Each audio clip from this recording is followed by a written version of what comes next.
Hi, welcome back to My Life with Plants. I'm Newman. Today we're going to talk about Phalaenopsis again and their general care, which is a good video for those of you who may be beginners and you need some good help with growing your Phalaenopsis. And by the way, this is take 3 because the 3 videos I just took previously, I watched them and I didn't even know what I was saying half of the time. It just seems like sometimes when I make videos and I watch it, I'll be explaining something and then I don't finish what I'm saying and then I move on to the next thing. So if I don't make any sense in this video, please leave me a message and let me know, because sometimes I do make mistakes. But anyway, we are going to start with this one. This is a fine example of a Phalaenopsis that gets all kinds of treatment. What I mean by that is that it takes some cold, takes a bit of heat too, and it's amazing how it's still with me. I got this orchid I think about 7 years ago now, and I managed to keep it alive, and now I could say that it's been doing really well these past few years, now that I'm getting better at growing them. It's got a nice big flower spike on it, and this one will have jumbo Phalaenopsis flowers that are white with pink in the center and the labellum, and it's pushing out a nice new leaf here. It's got an old leaf that's gonna eventually dry up and fall off, which is normal for the lower leaves, and it has one here that shows a bit of stress from sun and cold. Usually the cold and the sun, a combination. I have this cloth here, see it right here, and what I do at night, because this is in an unheated room and it gets down to about 10 degrees, I will drape this over my phal like a blanket. See that? And it just keeps it warm enough, okay?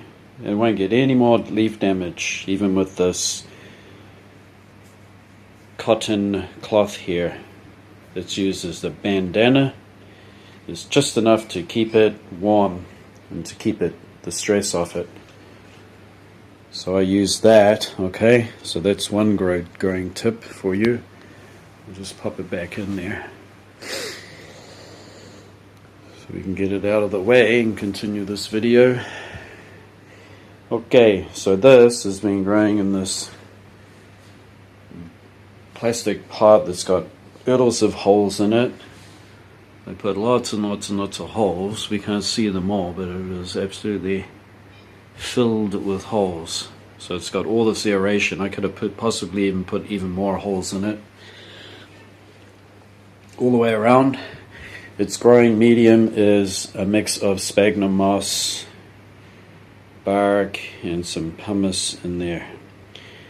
Now, as far as growing medium goes, you can use moss, sphagnum moss, or you can use bark, or you can use both. Anything is okay. It's the frequency of watering you do. The good rule of thumb with your phals is to water them thoroughly, take them to the sink, preferably lukewarm water, and to let the water run all the way through the medium and pour out the bottom, lots and lots of it for a good half a minute. And then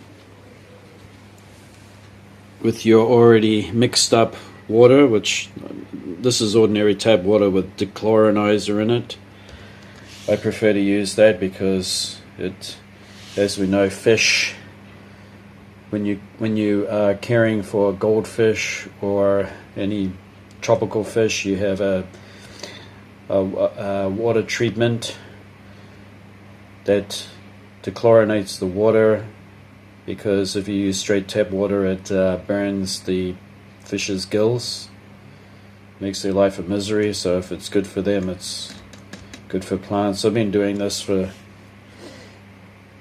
nearly 3 years, and I put a little liquid feed in there, all purpose. There it is there. It's like CalMag. It's the equivalent of CalMag, and I just put it in this little squirter, put a couple of drops into 2 liters of water, and every now and then I will add dolomite lime that is already mixed in this little squirter here. Okay, so I put about a teaspoon in there and I give it a quick squirt. That just helps, the dolomite lime helps the medium to not get too acidic, which is terrible for microbial life, because you need that too.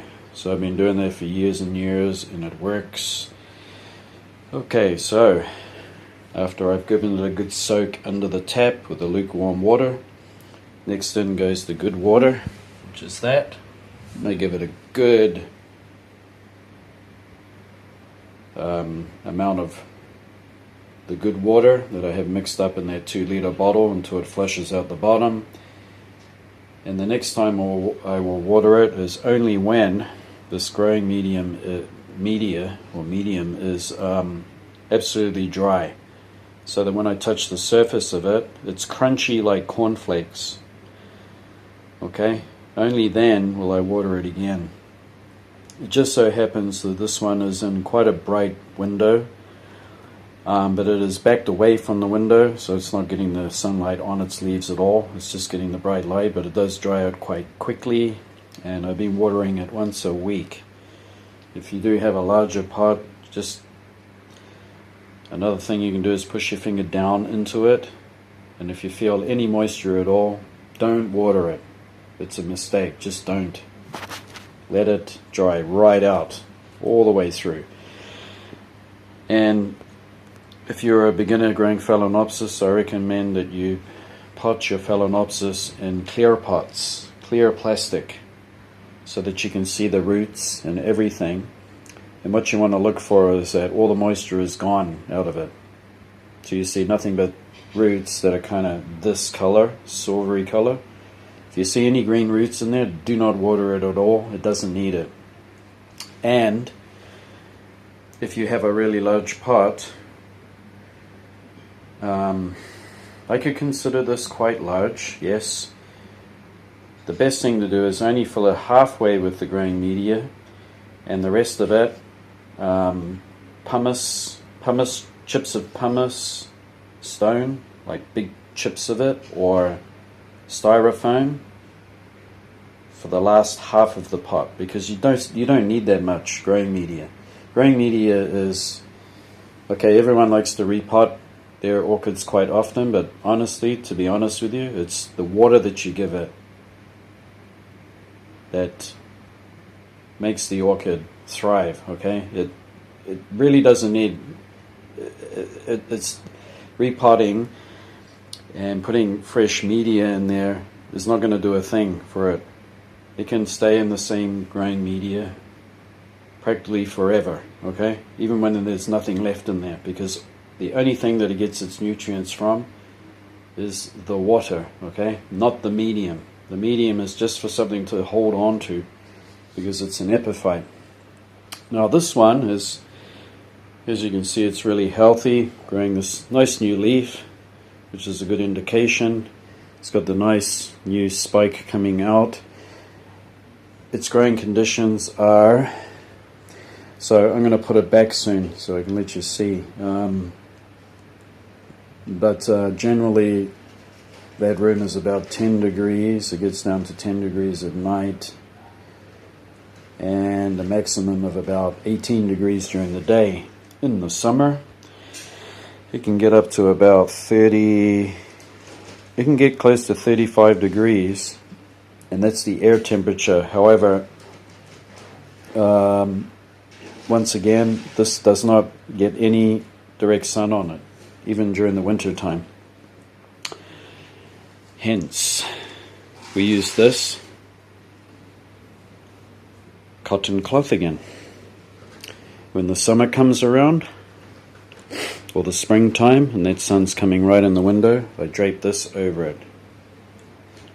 Now, it will still receive enough sunlight coming through this.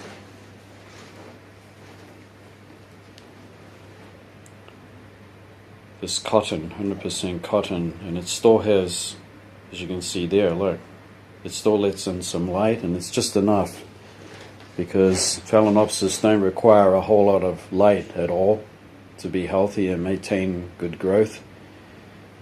So that's the next growing tip that I want you to remember. Do not get direct sun on the leaves at all. Never, never, never. And if you think that you might get some because you can't avoid it, then do this. Put your cotton cloth over it. Okay? The next thing you can do is maybe you have a thin lace curtain. You can draw that. Okay?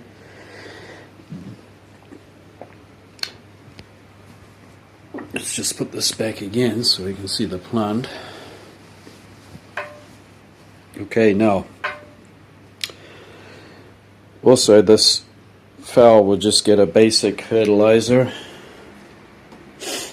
Here it is. It's just 888. Now you've got fertilizers specific for bloom boosters and things like that are higher in phosphorus, but my belief is that in nature they do get fertilizer, but the plant will only take what it needs and the rest of it will be flushed out with the next watering. So you can have your bloom booster if you think it works or you have faith in it. I'm not saying that you don't have to not do that, but I just think that if you just have a basic fertilizer that's balanced, the plant would just take what it needs from it, and the other elements that it doesn't need, it won't take up. Just like us human beings, when we eat food, our body will only take what it needs and it will discard the rest of it, just to make life more simple. And what else can I say about this? Well, yeah, it's got a dangly collection of things hanging off the bottom. It's got a clip there with tillandsias hanging down and even a Hoya there. So I like to hang a lot of other plants off my plant. Okay, we're going to put it back so that you can see where it goes. I hope you like my jungle. Look at that. I love this jungle. Look at that. I have all these plants at different heights, and I have thick cotton rope that I might take down longer or make it longer so I can hang another plant at a different level so that it looks like a nice jungle. So you can see here that this particular fowl is quite a bit back from the window. Once again, it is winter. It gets very cold in here at the moment. It's about 15 degrees. It's going to get down to 10. And to keep it warm, I'm going to drape this over the top. And yes, during the springtime, from the springtime onwards, I'm going to also drape that cloth over all the time, because I don't want the sun to go on the leaves, and it will still grow 100% fine. It'll just have enough light coming through that. Okay, and I think I've covered everything about Phalaenopsis care, and if you have any questions that you want to ask me, any extra questions, let me know in the comments. I also got one last thing I just want to show you that I showed last time, but those plants that you don't want to wet the leaves because you're scared of them getting rot, you can get cosmetic brushes. See this nice soft cosmetic brush from the Daiso store. You can You will not hurt the leaves one bit. Nice soft brush, and you can brush like right in the crown and all over the leaves and get all that dust off and clean your plants. And it's super easy. This only just takes a few seconds and I can just clean all the dust off my Phalaenopsis.